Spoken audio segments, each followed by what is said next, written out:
Daughter, the beggar woman looked up to the sky and cried out, beautiful princess Adanne, because of your unnecessary unkindness to my innocent hungry child.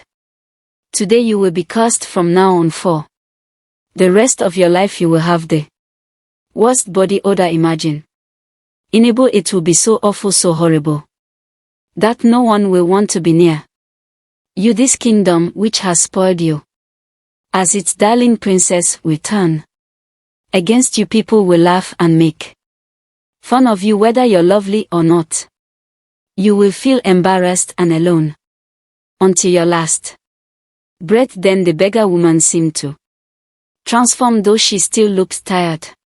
She stood tall, her face showing a strange power despite her ragged clothes. She said, I am Miss Zumba, the respected goddess of your ancestors. I came as a poor person to see if you are royal were kind, but you failed to show kindness, so now spoiled princess, the heavens decide that my curse will be with you forever. With those words, lightning flashed and thunder boomed. The beggar woman and her daughter vanished in the wind as if they were made of dust. At the same time, you, my dear, fell to the ground, unconscious from the goddess's curse. I cried in fear as the guards carried you back to the palace. We called upon all the kingdom's priests, healers, magicians, and doctors to try to save you, chanting old spells day and night, hoping to bring back a glimmer of hope that we hadn't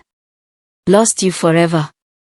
Thankfully, after 3 days of continuous care and attention, you finally opened your eyes, my child, but our happiness at your waking up quickly turned into shock and sadness mixed with the worst smell any of us had ever experienced. A terrible choking odor came from your body, spreading through every part of your room. We found out that the beggar woman was actually a goddess in disguise.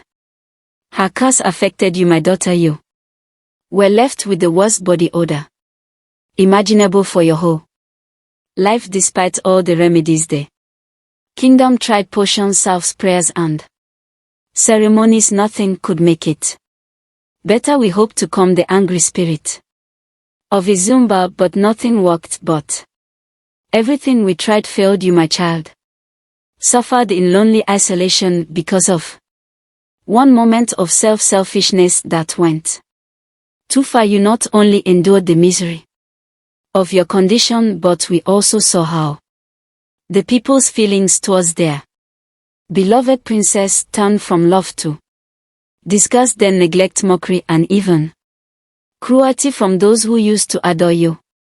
It was a painful transformation caused by a single thoughtless act. It's been constant suffering since that fate turned against us long ago, not because of any initial fault of yours, but because you lacked the gentle guidance you needed. And now here we are, both grieving souls. Much time has passed, but our regret feels as fresh as the day the beggar goddess cursed us. I should have spent more time teaching you that compassion must be learned early in life.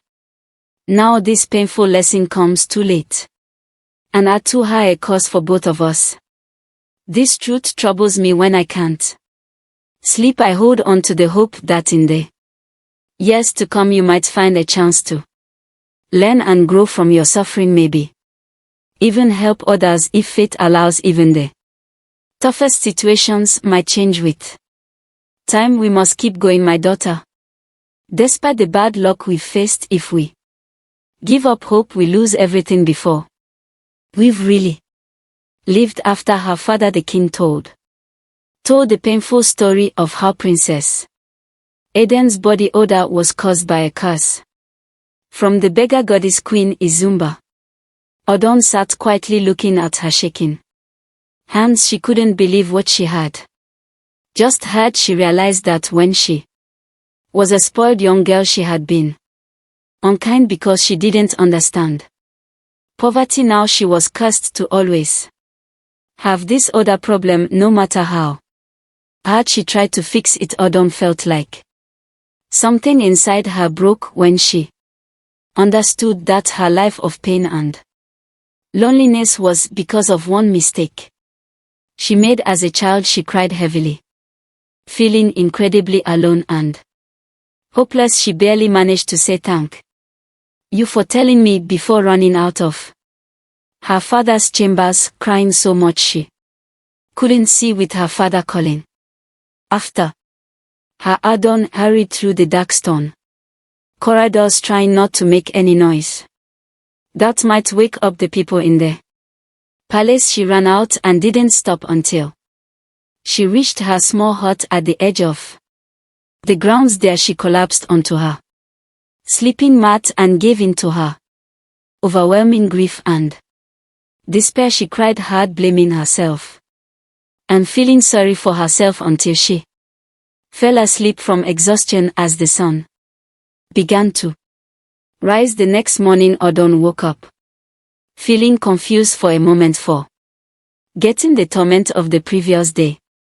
Before reality hit her again, she desperately wanted to talk to her beloved Ordor, the only person who stood by her despite her frequent smell problems. Ordor fully accepted Odor, unlike everyone else. But how could Odor face him now, knowing she could never marry him without exposing him to a life of mockery and humiliation from the mean villagers alongside her? Feeling hopeless and wanting to spare the man who loved her, Odor decided to distance herself from Ordor. She knew it would break her already fragile heart to lose his constant support and love. She cried bitter tears as she prepared for this, then headed to the secluded grove in the woods where she secretly met the charming drummer boy every afternoon. When Odor arrived and saw Ordor eagerly waiting with a delighted smile, his happiness nearly made her abandon her decision entirely. Holding back tears and speaking with a shaky voice, Odor quickly explained, her voice trembling with emotion. Ordor, I just found out why I have this terrible problem. I was cursed when I was young for being cruel, and now I'll always have this odor, so no one can love me. She took a deep breath through her tears and continued, you're too good and deserving to be with someone like me who's been disgraced because of my past actions. Looking at his shocked face through her tears, Odor said, I release you from any obligation to someone cursed like me. Please go live your life happily and find another girl to love and marry. Instead, Adanne listened silently to Adanne's painful words, his face showing deep concern. When she finished, his smile faded, replaced by sympathy. He reached out and gently held Adanne's trembling hand. My dear,